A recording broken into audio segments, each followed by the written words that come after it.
Luna, a small fruit bat, flapped her wings frantically as strong winds howled through the trees.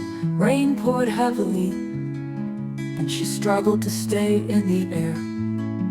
A sudden gust of wind sent her tumbling into the dark forest, separating her from her mother.